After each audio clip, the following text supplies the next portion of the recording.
Hey guys, I wanted to update you guys. Okay, been playing around with it. I got a couple of different configurations. Cool thing is, guys, look, this is an old build.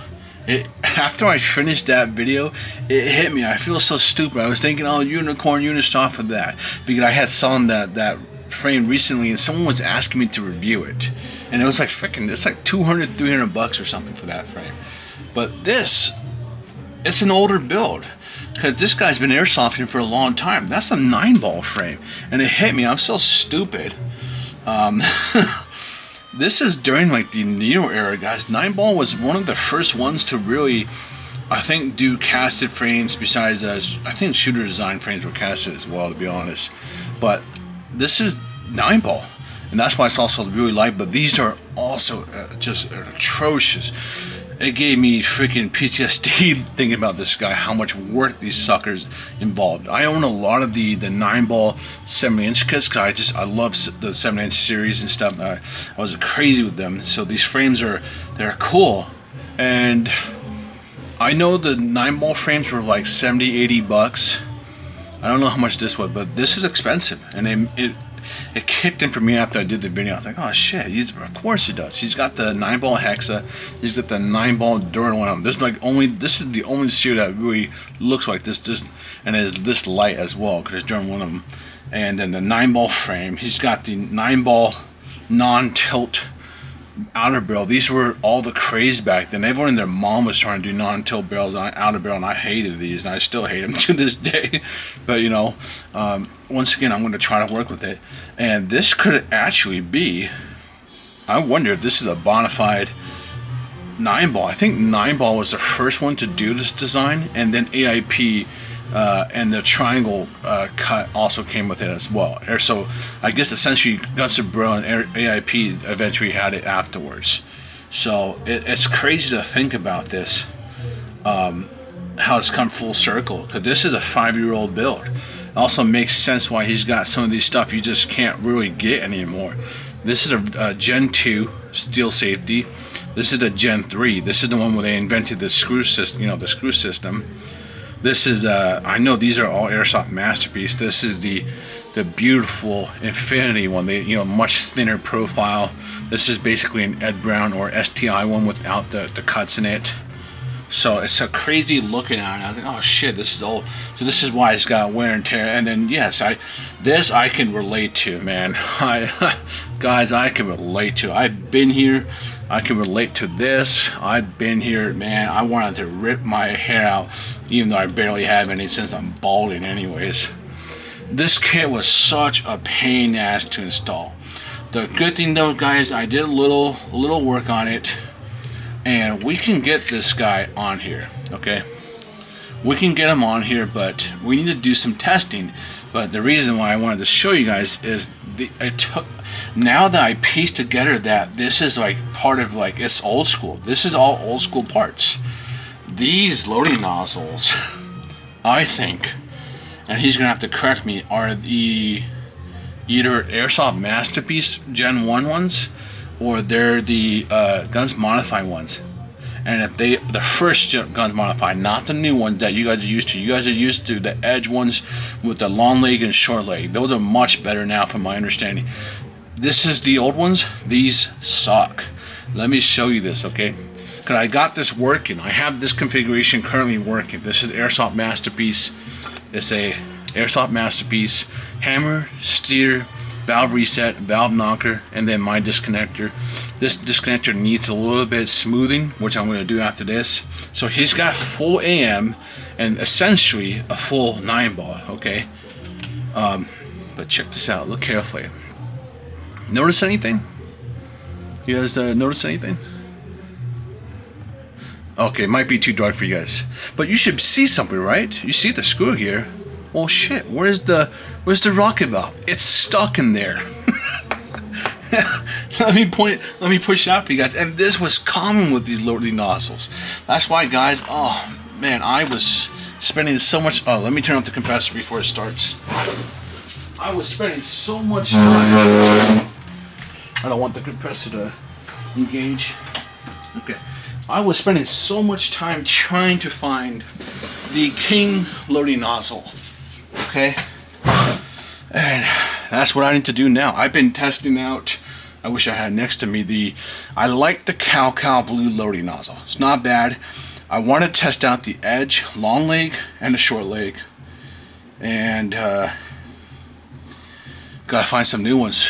Okay, but look at this. Okay, watch carefully. You guys see anything now? Ah, it's so dark I can't see on the camera. But the rocket valve is getting stuck. Oh, and actually, oh, this is even better. This is just from testing, guys. No more than, you know, a couple bursts. And it's these loading nozzles, they suck. And I'm gonna tell them to either A, we order ZCI. What the hell? God, look what's in here. I don't even know what the hell this is.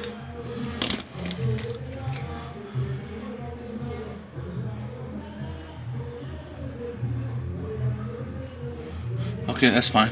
But look at this rocket valve. You guys see it? See it? Oh shit. Wait, let me show you the other one that I opened up already. Alright, so these loading nozzles, the shell's fine. Okay, whatever. Do I have a bunch of rocket valves? Yeah, I can test out and see if I can just throw some in here. But this loading nozzle sucks. And I'm pretty sure it's the one I think in the timeline matches. Even the freaking ramp is already looks a little bent. Okay, so these loading nozzles he's got to get new good ones. Okay, so I'm gonna tell him, and that's just for you guys too. So if any of you guys ever buy used ones, and it's almost like that's why it hit me after. Like I was like, oh shit, why am I looking at this and I feel nostalgic? Because this is like 5, 6 years, 7 years old. This is an old build. You can't get this shit anymore. So funny thing, that's why, you know, we also got the wear and tear and everything. So working with older guns, guys, is always going to be a little more difficult. But if you've been around long enough, you're going to be like, oh shit, you can connect the dots. And the people usually will buy in bulk at that time. So he most likely bought, these are most likely either AM or Guns Modify. Yeah, okay, well, they're either GSB or Guns Modify, the early version. The early version sucked, okay? And the early version of the Airsoft Masterpiece, or, you know, Guns Bro loading nozzles sucked too. They were just, these were always cracking. And I could have sworn I did a video on a test and I told people not to buy them anyways. New loading nozzles. I'm going to see what extra rocket valves I have. It's a weird part to have, but I might have a lot of extras. I might, because I would upgrade for a lot of people. But I usually do not like aluminum rocket valves. But some customers are like, hey, I want it anyways. I didn't like them because I think they just added too much weight and they added too much destruction in the loading nozzles. But we'll see what I have and see if I can get any to work with it. But then I'm going to task him with, hey, go buy stuff, buy 10 of the ZCI nozzles. You guys have seen it. I've been using it. That sucker's it's still alive. It's still working, and it's $5. Okay, these are like double the price. That's $5 in America. $5 here. E-bike, ZCI nozzles. Please don't buy them all, guys. I need to buy some too. Okay, but anyways, just wanted to update you guys. I found a disconnector. I was so stupid, guys. It was in the small box. I forgot to check. He's even got an extra blowback unit. So he bought stuff from me a long time ago, and I think he was trying to talk to me, but I was gone during those 5 years. Okay, so it's nice to come back. And so look, the lower we have working, but I kind of want to get to working there. Okay. Like it's just looks so much cooler. And the reality is, look, no one's gonna really see this. And look, it's like the funny thing is 9-ball frames, and with this coating is so freaking tight that we barely have any wobble with even all the sanding on here. We barely have any wobble. Okay, look at that. Okay. It's like right there, and it didn't take that much work. It's right there. Okay, so the reality is we just put a little lube in there, I'll tell him to break it in. He's gonna be fine. Right there at the edge. Okay, and then, but you guys can also see I put some Loctite on these guys. I changed out. He had like this the I key. I don't know what the I key is. I don't know where I put it. It's just the I key's garbage anyway. I have a 3D printed one that I printed out a long time ago. That I key had in there was so small. It's almost like I think it was for, you know what? I know it was for. And you know what? I blame Maple Leaf for that. They made these I keys that were meant for the Wii hop-up units, and they were half the size of the normal ones, but they didn't properly label it, and that was a thing 5 years ago. That's what it was. So it's not even the correct I key for it. So I put in the 3D printed one that's full and doesn't move at all, and he'll see it when he gets open. I'll show you guys an extra one next video, okay? Because now goal is to get a working loading nozzle. I'm pretty sure we got this working, but I kind of want to get this to work with his 9-ball stuff. And the cool thing is he's got a full steel set ready to go when that eventually goes away. Okay, because this is not forever, guys. Look at this. Remember though, 5 years old, right? This is aluminum, it's not steel. You can tell it's extremely light. Okay, so take a look at that. Our goal is to get this up and running right here. Okay, now this moves just fine. I was worried about this pinching on here because it's a little elevated, and we can see we missed it. Well, not we, but they missed a couple of strikes, but that's okay. It's not a big deal. All right. Oh, hey, I'm gonna wrap it up here, guys. Okay. But remember, if you're watching this, we need. Oh, hey guys. We need to get the rocket valves, okay? I will see you guys around.